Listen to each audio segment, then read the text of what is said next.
Next question is more going back to like one of the earlier companies you worked with, eBay. I remember using eBay a lot. I still use it a lot. I know you do. I follow your. I think I get alerts whenever you post something. Yeah, Just because I'm curious, what's Adam selling? But almost always used Apple equipment. yes.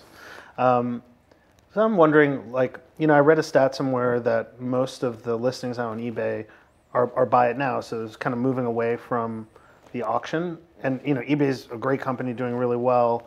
Mobile app's doing really well. How do you see, by moving away from auctions, what's eBay going to do in the future?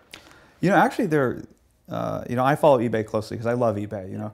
eBay was one of the first companies, like I said, the second company after Apple, where I'd been using the product or service long before I became an employee. I think I started selling on eBay in 1998.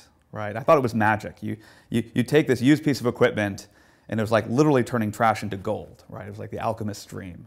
So I would take my old equipment, sell it, and of course, being a developer, I would buy the next machine with those proceeds and rationalize that somehow I got a deal on the whole thing. So I loved eBay, a collector.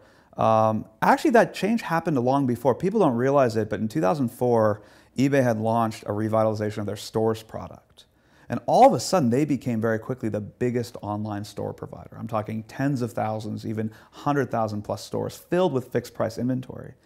And I think that a lot of the challenge of the last 10 years was eBay figuring out what they wanted to be and what to do with the fact that inevitably most things bought online wouldn't be bought at auction.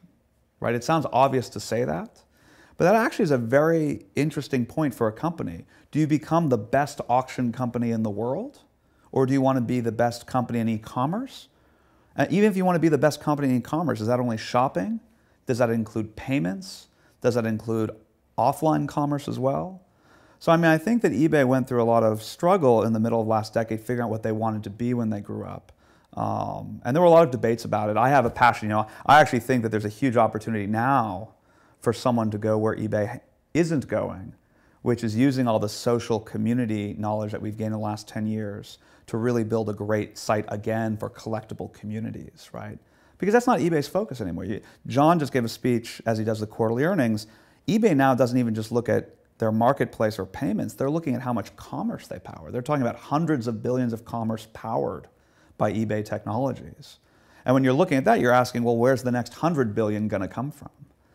And so yeah, auctions are fantastic and the game mechanics are great. I think you could build delightful product around it to this day. And they're still doing some of that. You'll see the eBay mobile team is doing a few things that are really delightful in their mobile experience.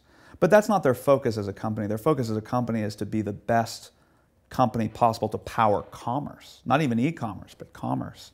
And that's a big vision, but it's very different than the company that would build the most delightful or exciting or engaging auction experience out there. Even though I sell everything at auction still, 99 cents.